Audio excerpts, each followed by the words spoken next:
Hello, and welcome to the Knit and Grace podcast. Let's talk about Rhinebeck 2023.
Hello, and welcome back if you're a returning viewer. If you are new here, my name is Mia, and I am the maker behind Knit and Grace. And today I want to bring you my Rhinebeck 2023 recap. So if you have been following along with the channel for a while, you may have known that I attended Rhinebeck, or New York Sheep and Wool Festival, last week. So last weekend when you are seeing this.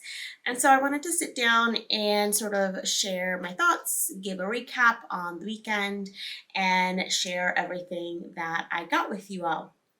So if you have watched last year's Rhinebeck recap video, this video is going to be a little different. Last year I definitely did it a lot more vlog style, and then I did my acquisitions, but this year there was just a lot going on. I was hosting friends from out of town. The weekend weather was pretty atrocious, and so not a lot of vlogging happened. So I'm going to kind of do more of a sit down style recap for you all and just talk about the weekend. So I'm going to split sort of the sit down part into 5 parts, which all will be timestamped below. So we will talk about what I wore for the weekend, the actual logistics and events that I attended, what I packed in terms of, bringing with me to Rhinebeck in terms of like projects to work on throughout the weekend, my thoughts on the weekend in general, and then I will end off with the acquisitions. And then I did get some footage over the weekend, although I don't know that I got footage at the actual events, but if I did, I will somehow in the middle here at some point put in a little bit of vlog footage, and I'll note, that in the timestamps as well, so that you all can see, any footage that I did get. I think the majority of, the footage that I got was more so pictures than anything, but yeah. So I wanted to go ahead and get started pretty quickly. I'm sitting right next to the fireplace, so I can imagine that I'm going to get a little hot, but I do have some cross ventilation going. Hopefully there's not too much wind noise, and I do have my acquisitions here in a basket right next to the fire, so I don't want to set the house on fire, so we're going to go ahead and get started. First I'm going to take a sip of my tea, which I definitely should not be putting on top of the fireplace, but such is life. And yeah, that is hot. I'm not going to put that on top of the fireplace again, but the tea that I'm drinking is a Yorkshire Gold, and I just put in a splash of pumpkin spice. Okay, now that I have relocated my tea, I can start off with what I wore this weekend, and I'll talk about the 2 main outfits that I wore this weekend. So my outfit for Woolen Folk, and then my outfit for Rhinebeck. And we went to Rhinebeck only one day, so on Saturday. And so if you're not aware, the Sheep and Wool Festival typically is 2 days. So I will insert a picture here of me wearing the outfit so that you can see what those look like. But for Woolen Folk, which was on Friday, I ended up wearing my Ursina by Jacqueline Cieslak. And this is a very old pattern that I have very few notes on in my Ravelry project page. And I should mention all of my Ravelry project pages will be linked below. So I don't have too many details on this one, but you definitely can go check that out. I did knit this one in Stonehenge Fiber Mill Shepherd's Wool in their Roast Pumpkin colorway, which is one of my favorite budget merino yarns, and that is my absolute favorite color of theirs. And over top, I wore my Vertices Unite, so it made a second appearance at this year's Rhinebeck festivities, and that is a pattern by Stephen West, and I knit that one in linen quill. And then on the bottom, I wore my freshly sort of modified, altered estuary skirt. So if you follow my sewing podcast episodes, you will know that this skirt, when I made it, was quite large on me. So I took the time to actually unpick the elastic and put in a smaller elastic so that the skirt actually fits me. And I think I may have to close this window because there is a lot of street noise. I hope that the camera isn't picking that up. So a fully me-made outfit, the sweater, the shawl, and the skirt. And yeah, the outfit kept me quite warm. It was really great outfit to wear. It was, it afforded me a lot of ability to move around, and I didn't have to wear sort of a coat. So that's my biggest concern for the weekend was it was going to be cold and damp, and I didn't want to wear a coat to sort of detract from my outfits. So that's kind of where I went with the layering.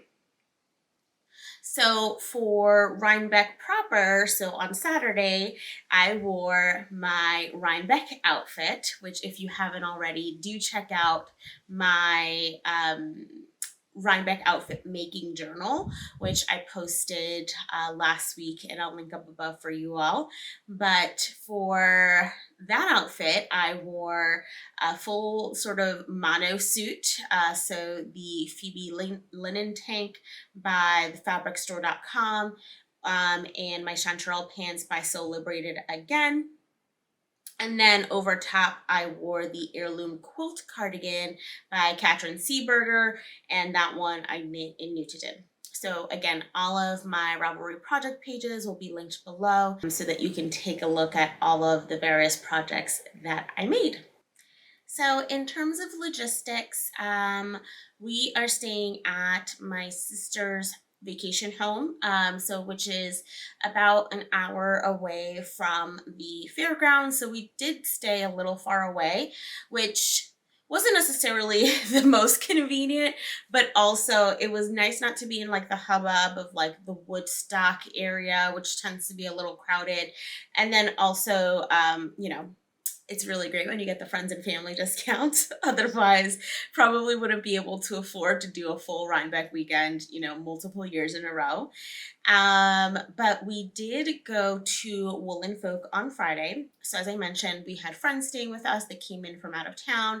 They got in on Thursday. We went out to dinner, and then we pretty much just crashed, and, the next day we all got ready for Woolen Folk. And so we did go to Woolen Folk on Friday, and then I think we hung out around the Catskills, like the town, for a little bit. We got there early, we had breakfast, we went to the event, and then we hung out around the town for a little bit, and then headed back and had dinner and really just relaxed and watched movies and knit all night.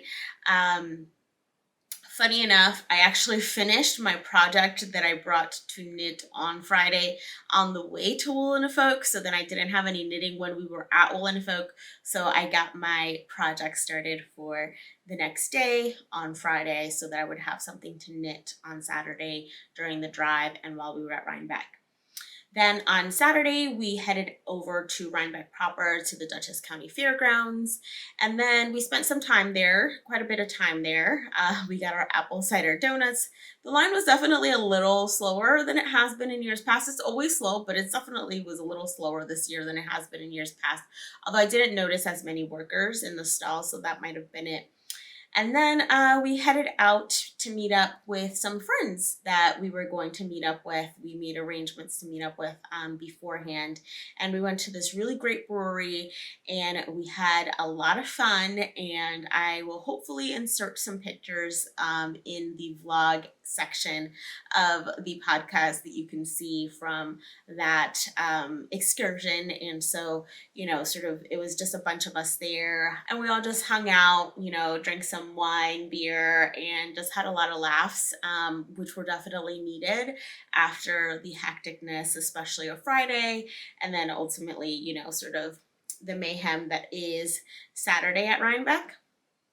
And then Sunday morning, Cece and her husband, who were actually staying with us, they left, and we kind of just were zombies the whole day. We were so tired. Initially, we were going to leave on Monday. I'm filming this on Tuesday. So we would have left yesterday, but we were just so tired that I told my sister, I'm like, hey, do you have anyone staying the week? And she said she didn't. So we're actually going to extend our stay and be here for a couple more days and actually help her out with a few things that she needs done around the house as well. And then on Sunday night, we actually went out and had dinner with Haley of the Knit Weekend. I can't speak. I've been spoken out. So we had dinner with Haley of the Knit Weekend and her mother-in-law, and we just had the best time. We went to the Kingsley, I want to say is the name of the hotel in Kingston. We walked around the town for a little bit, which was really great. And yeah, it was just an overall good weekend. Yesterday I had to work a bit.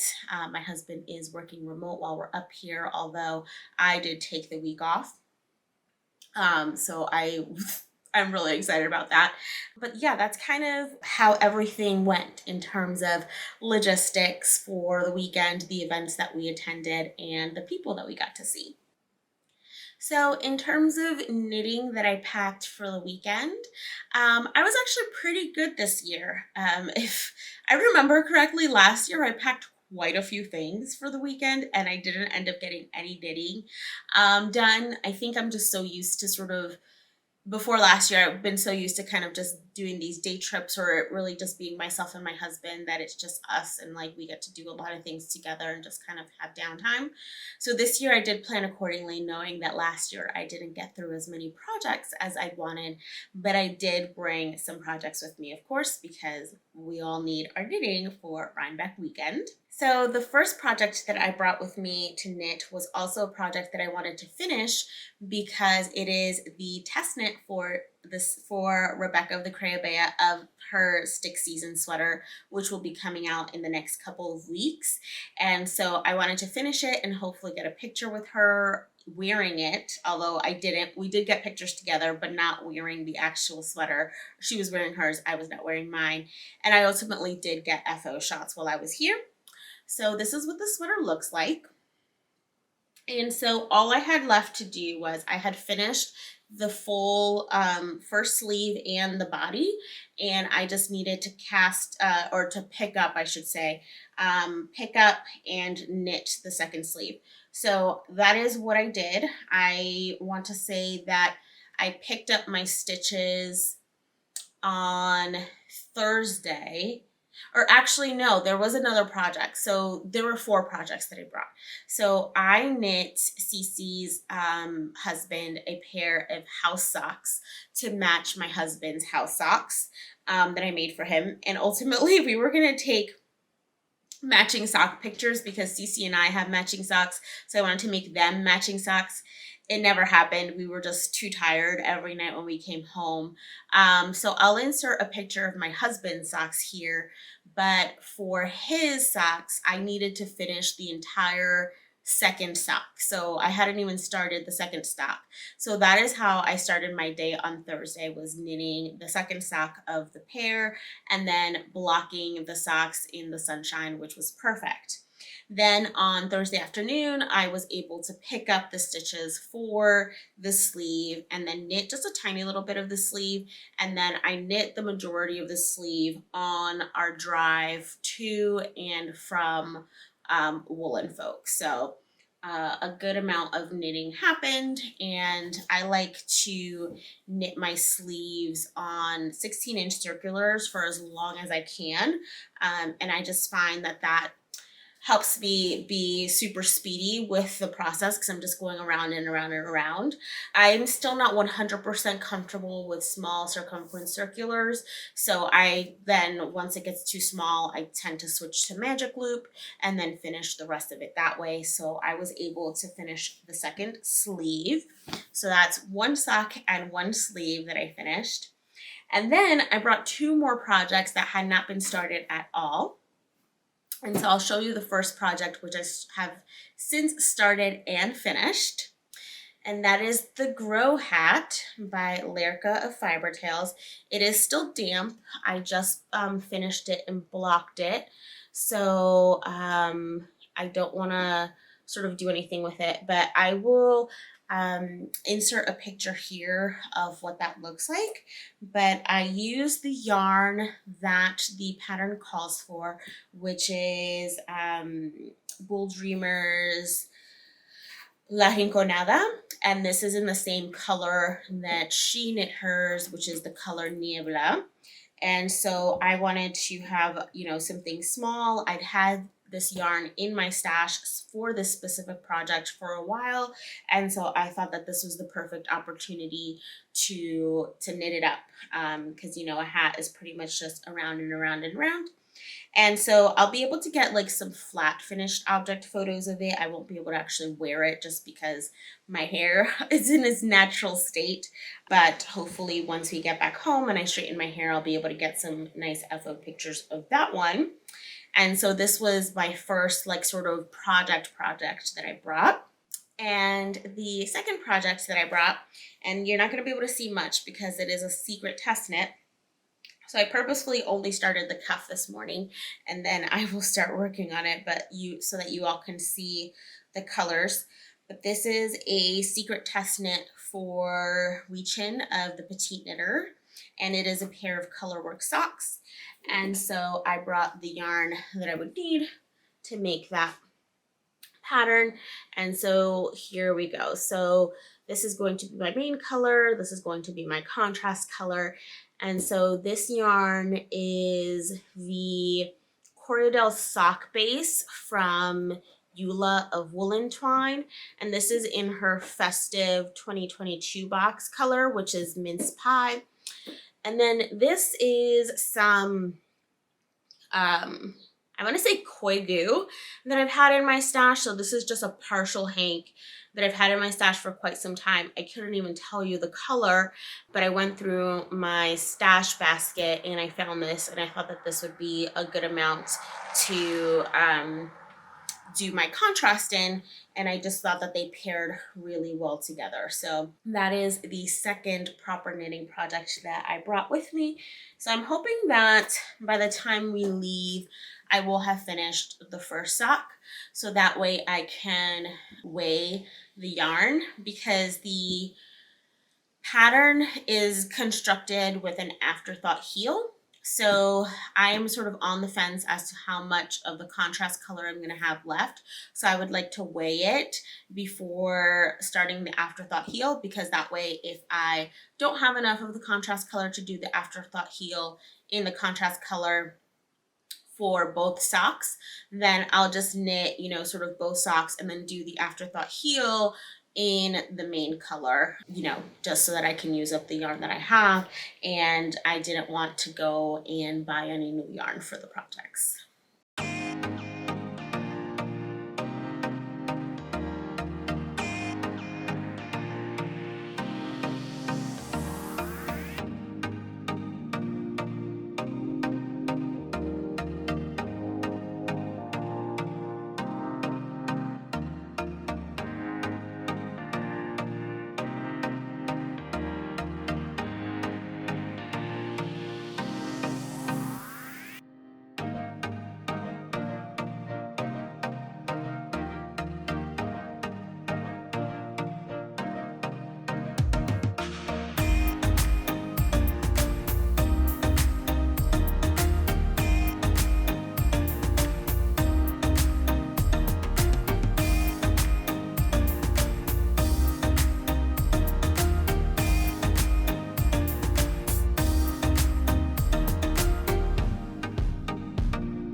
So now we're going to get into sort of my thoughts, my experiences on the weekend. I'm sure those of you who have been following along with the weekend know that it was not without some, I wouldn't say drama, but sort of some complications. And there definitely was drama. So first I'll start with my Rhinebeck experience, and then I'll talk about Woolen Folk. So Rhinebeck, I've typically come to Rhinebeck, even last year when we made a weekend out of it. We came up and we spent Saturday in town, exploring town, and then we went to Rhinebeck on Sunday. Also, traditionally, when I've come up for day trips, other than like my first few times coming up, I have always come up on Sunday just because it is a much quieter day. So it had been a very long time since I'd attended Rhinebeck on a Saturday, and it was definitely a bit overwhelming, especially after the events of the previous day. I think part of it was the fact that I haven't been to Rhinebeck on a Saturday in many years. Part of it was sort of the mental exhaustion from the experience of the day before. And then I think also part of it was in years past, I'm not saying that this is a good thing or a bad thing. In years past, I've kind of come up with like my husband or like a smaller group of knitting friends that maybe don't necessarily have as large of a following. And this past year specifically, which is why I was excited for Rhinebeck, I really feel like I have become sort of really great friends with a lot of really amazing people in the knitting community, and we've become a really tight-knit group. But some of those folks also tend to have a very large following, and so as we were sort of going through the stalls and everything, there was definitely a lot of a lot of peopling happening, which for someone, and I've said this here on the podcast before, but many people don't realize, because I have a podcast and they're like, oh, why would you have a podcast if you're so introverted? But I'm like a painfully introverted person. I'm very outgoing. I love to be around people, but sort of my social battery does run low very quickly sometimes. So it was definitely an experience to be at Rhinebeck this year with a bunch of people, but I really, really loved it. I think the other piece that actually added to it was the fact that I did wear my heirloom quilts cardigan, which is kind of like the it cardigan of the year, right? So I got a lot of attention even just from people as I was walking by, commenting on my cardigan. Also, I know that, kind of, and I'm very conscious about touching people and touching their work and stuff, but I did feel like I had a lot more people touching me this year, which it was a little unnerving to be walking and have people touch my back constantly, which I don't think I'd ever experienced before. So that was kind of a little bit there, a little weird. But in terms of the day itself, it was it was much better than the Friday.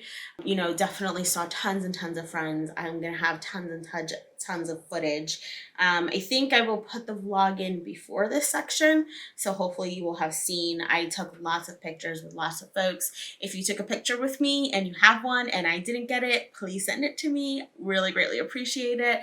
But yeah, it was a really great day. And then I think that we really stayed there for a good amount of time for our group in terms of when we were kind of done with the socializing.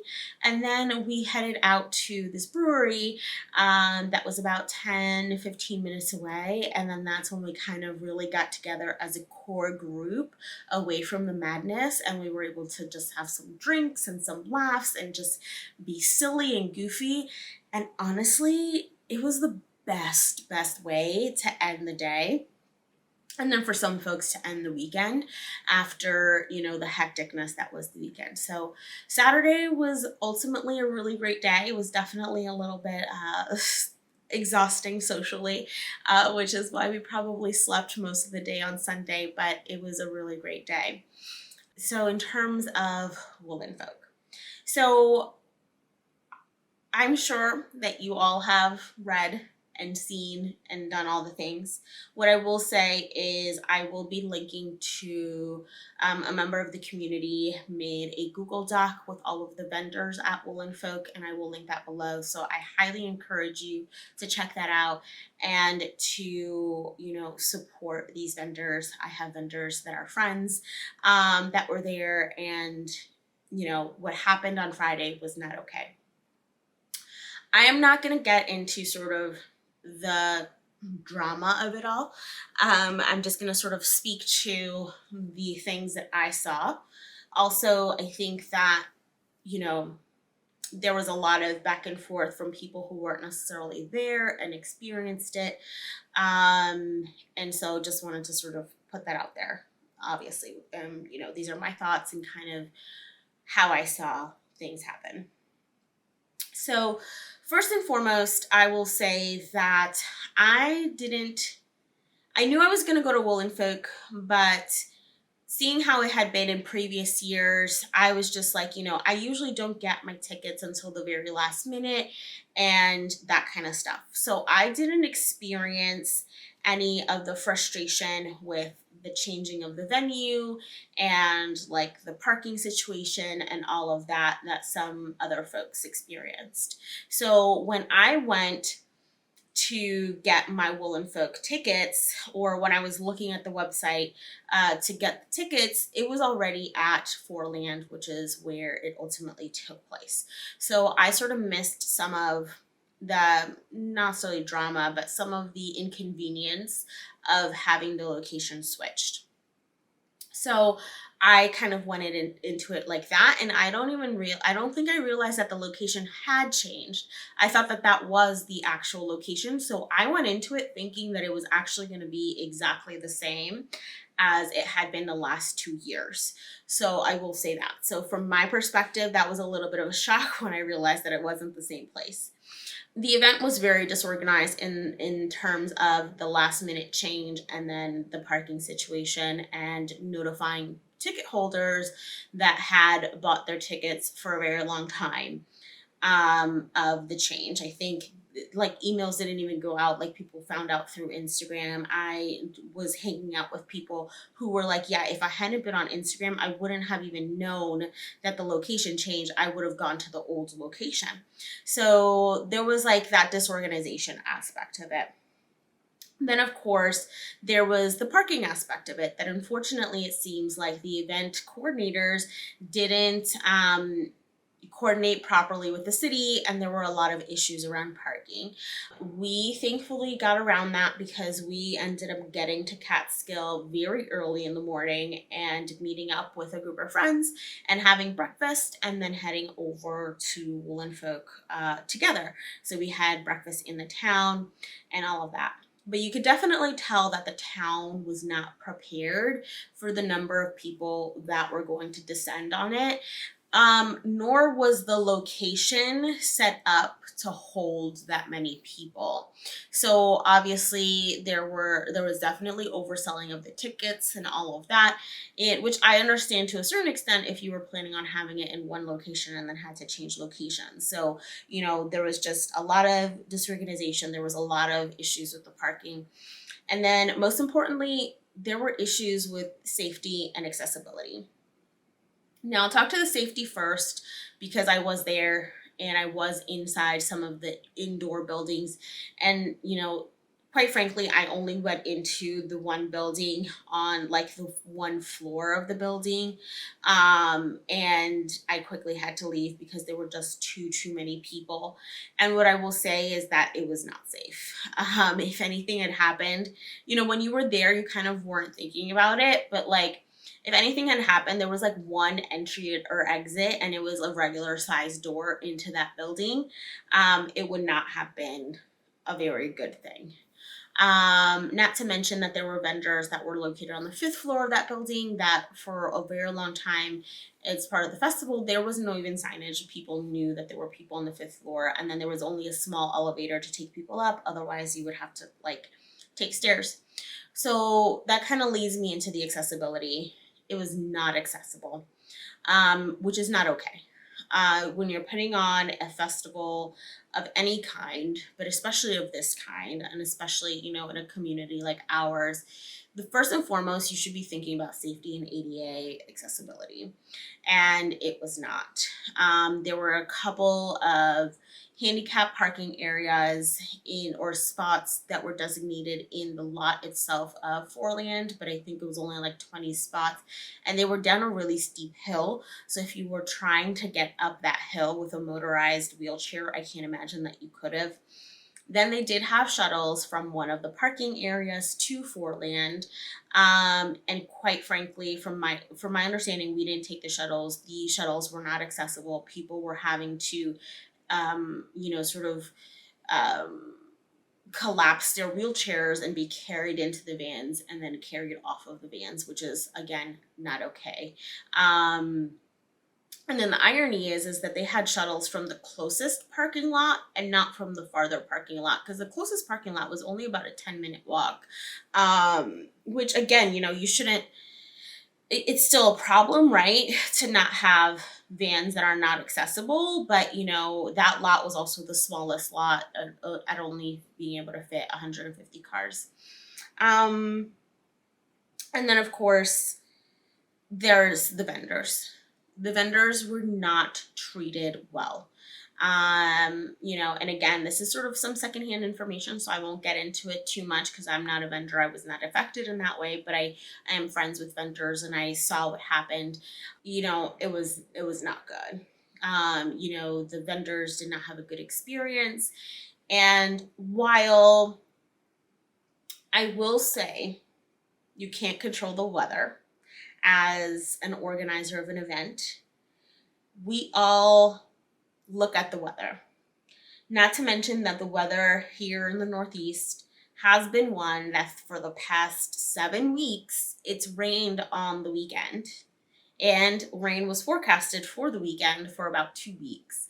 So there should have been, while, organizers can't control the weather, you did have enough notice, and even if you don't have notice that the weather's going to be bad, you should always have a weather contingency in place, and there wasn't one.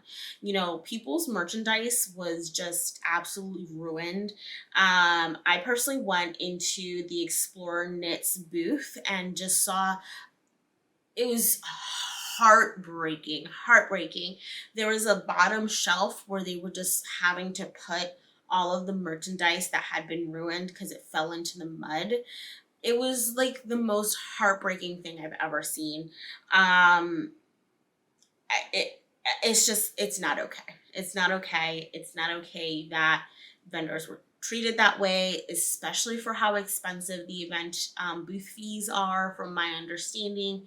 And also, the fact that they made tons of money from us as customers as well, because those are like the most expensive tickets to get into a fiber festival that I've ever purchased.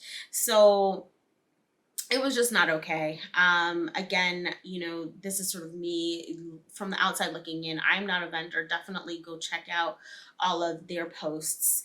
At one point I was actually, hanging out in the rain, sort of trying to get out of the rain with like Alicia Plummer, and people were just like in booths, like not even being able to buy, like, just like, I feel bad for the vendors that were outside, because people were just huddling in their tents, and at that point you're so overwhelmed, you're so cold, you're so wet, that you're not even thinking that you should be looking around and trying to buy things while you're trying to get out of the rain.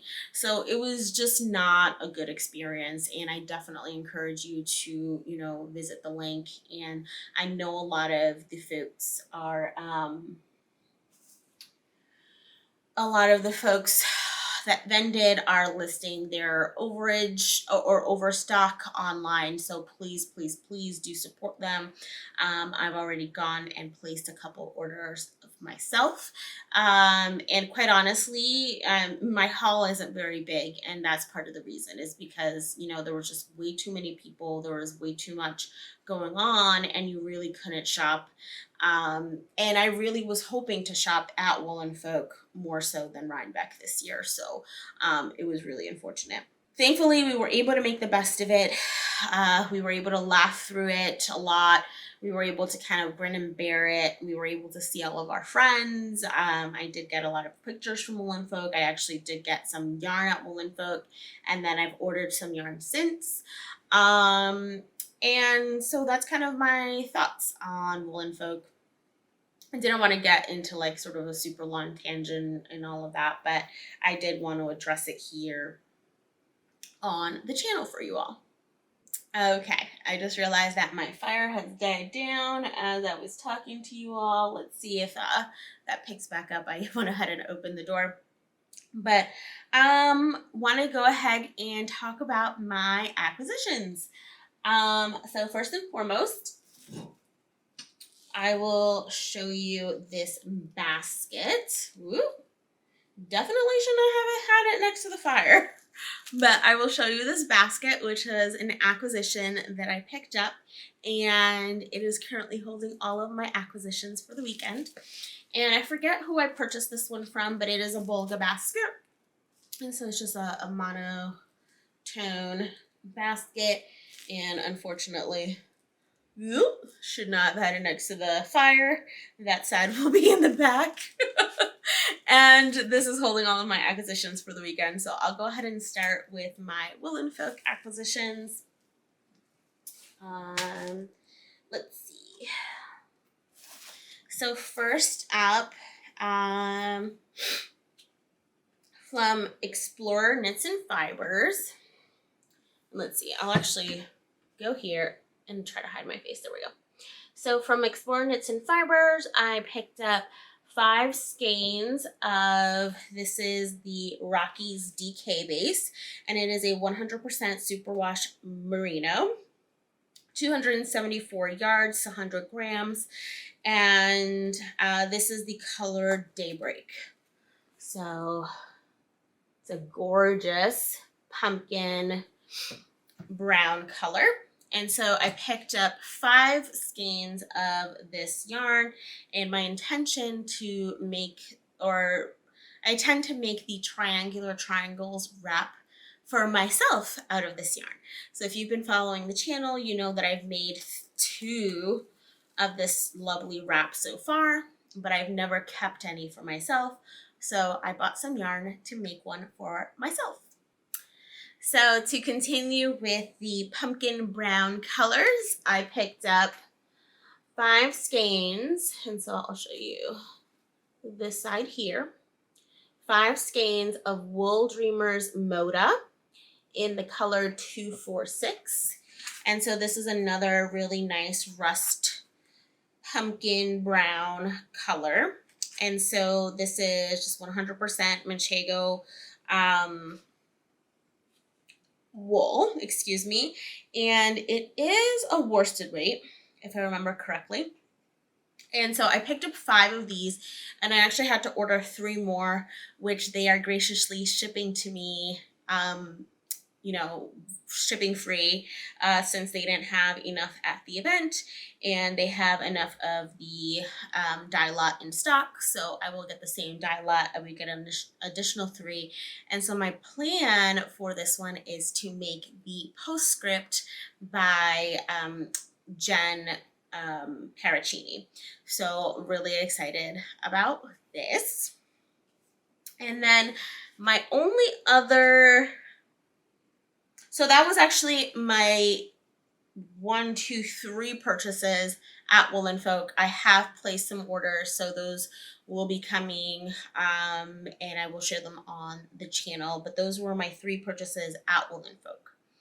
Then I did some purchasing at Rhinebeck, and I actually only made 1 yarn purchase at Rhinebeck, but I cannot share that because it is a gift for Melanie of Woolen Berries. We are actually going to have a yarn swap again this year, and so we decided to go a little smaller this year, and so we're going to exchange 300 grams of fingering weight yarn, which is usually enough to make a shawl.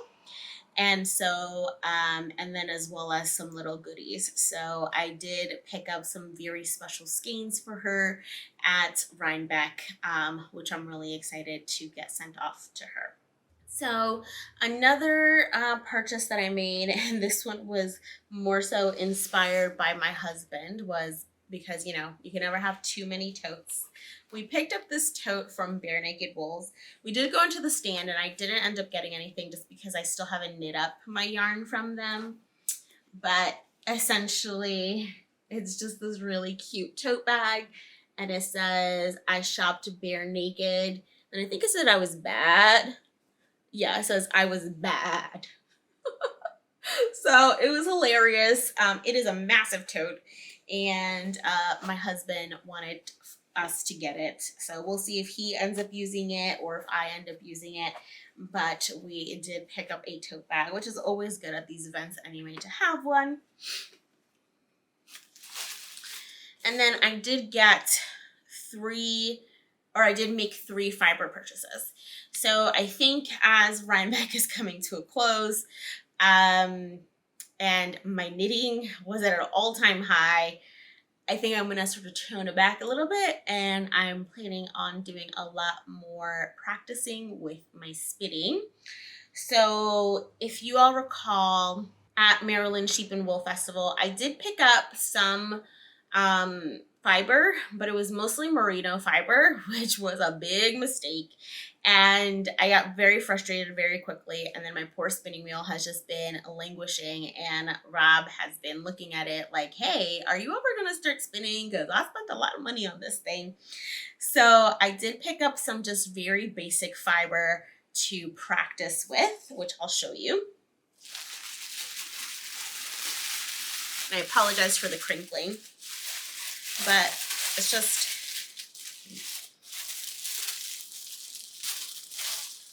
this. It's 4 ounces of Icelandic lamb's wool. This is a natural undyed color, and it is already it's set up in roving. So hopefully that will also help me with being able to draw and get some practice in on. So I picked up just this plain Jane roving, which I'm really excited about. I'm also thinking that I'm going to order some more roving, and I forget, this is from, I believe it's called Presky Farms. So it is a farm yarn. And then because I couldn't resist, I did go to the Into the World stall, which, if you recall, I did visit during Maryland Sheep and Wool, and I picked up 2 different colors of 2 different braids. So the first color is called, they're both Falkland. So they're both 100% Falkland. So I know they're going to be a little bit easier for me to spin.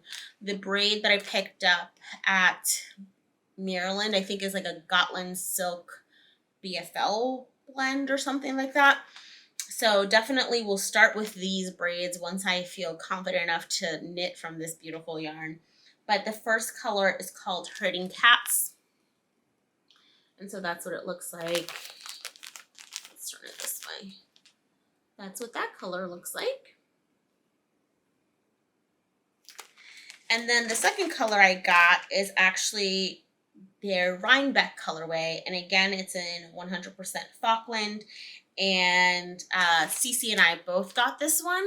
So once we feel confident to spin it, we're going to do a little spin along and spin this up together and then make something out of it.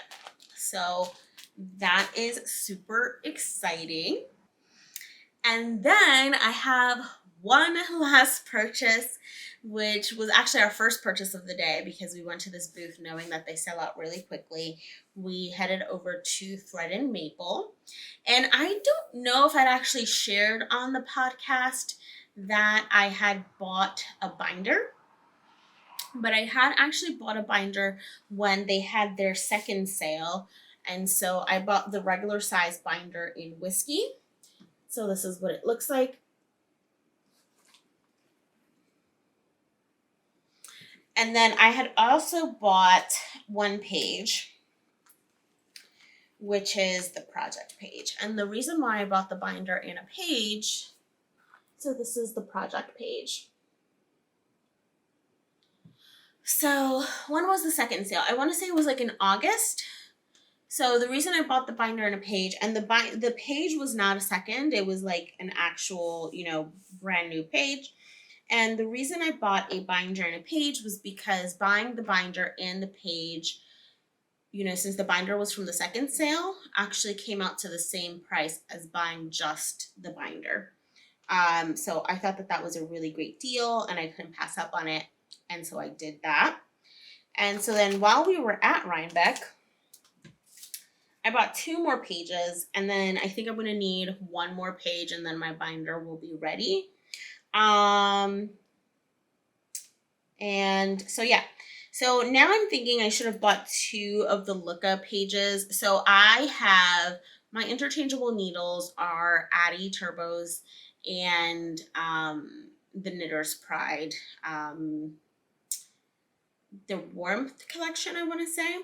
And so I ended up buying the Addy 10 tip page, which theoretically should have fit my Addy set. And then I also bought the Looka, which I had intended to use for my Knitter's Pride. But I did a little bit of switching around. So the Addies actually have 11 tips, or at least the Addies that I have. I bought these way back when they first released their first interchangeable set. And so there are actually 11 tips because there is what they call a 10.5, I want to say. Let me see. Yeah, 10.5, which is 6.5 millimeter needle. And the Addy 10 tip page from Thread and Maple does not have that size. And so some of my needles are missing. So this is the lookup page. And so it is currently holding some of my Addies. Some of them are on projects right now. And then I'm just going to end up with an extra one because it does have up to a size 17 tip, which my set doesn't have a size 17 tip. So then what I did was I put my Knitter's Pride needles in what would have been the Addy page. And again, there are still some missing because I do have them in projects.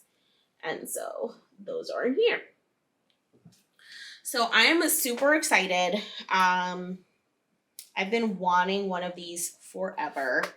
And I am so excited that I was able to get one at the second sale and save up for my pages. So now I think the only page that I'm missing that I want to get is they have like an extra page for that you could put like all of your cords in, because I do have extra cords for both of my sets of needles. So I haven't fully organized it. As you can see, it's still empty on the inside. My project page one is empty. So I still haven't finished organizing it. I just put in the needles. But yeah, so at Rhinebeck, I picked up the 2 pages, the lookup page and the Addy page. Okay, I had to switch out my battery. But this video is definitely much longer than I had intended it to be, so I'll go ahead and wrap it up here. I hope that you enjoyed this video. I know I wasn't originally thinking that I would sit down for almost an hour and speak, but again, I just didn't get a lot of vlog footage, unfortunately, this year. There's always next year. So I hope that you enjoyed hearing sort of how I planned about my outfits and kind of my experiences in the weekend. If you have any questions, or if you were there, definitely leave me a comment down below. All of those of you guys who stopped by and said hi to me, I so truly appreciate it.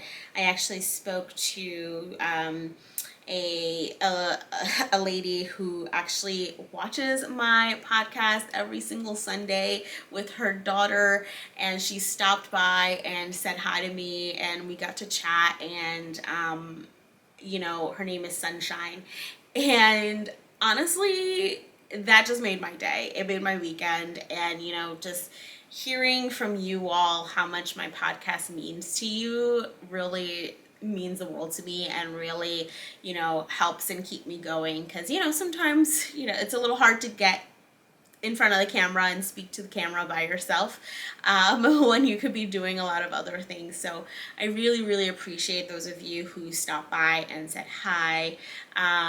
Again, if we took a picture together, please, please, please send it to me, because I took barely any pictures with my own camera. So I really appreciate that. And yeah, Rhinebeck 2023 is a wrap.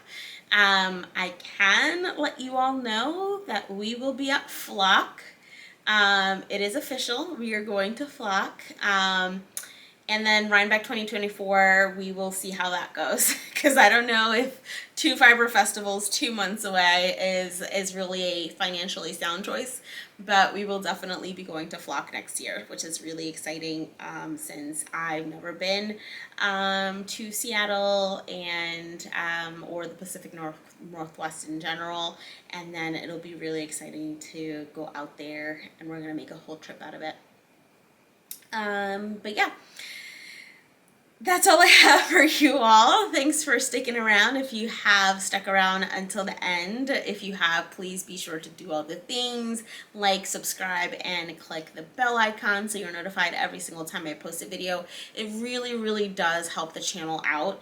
I was blown away at, how many of you all loved my Rhinebeck making journal and how much engagement and new followers I got from that video. So, even if, it doesn't seem like it's a big deal, just clicking that like button is good. It does a really, great job of making sure my channel gets out there if you like my content.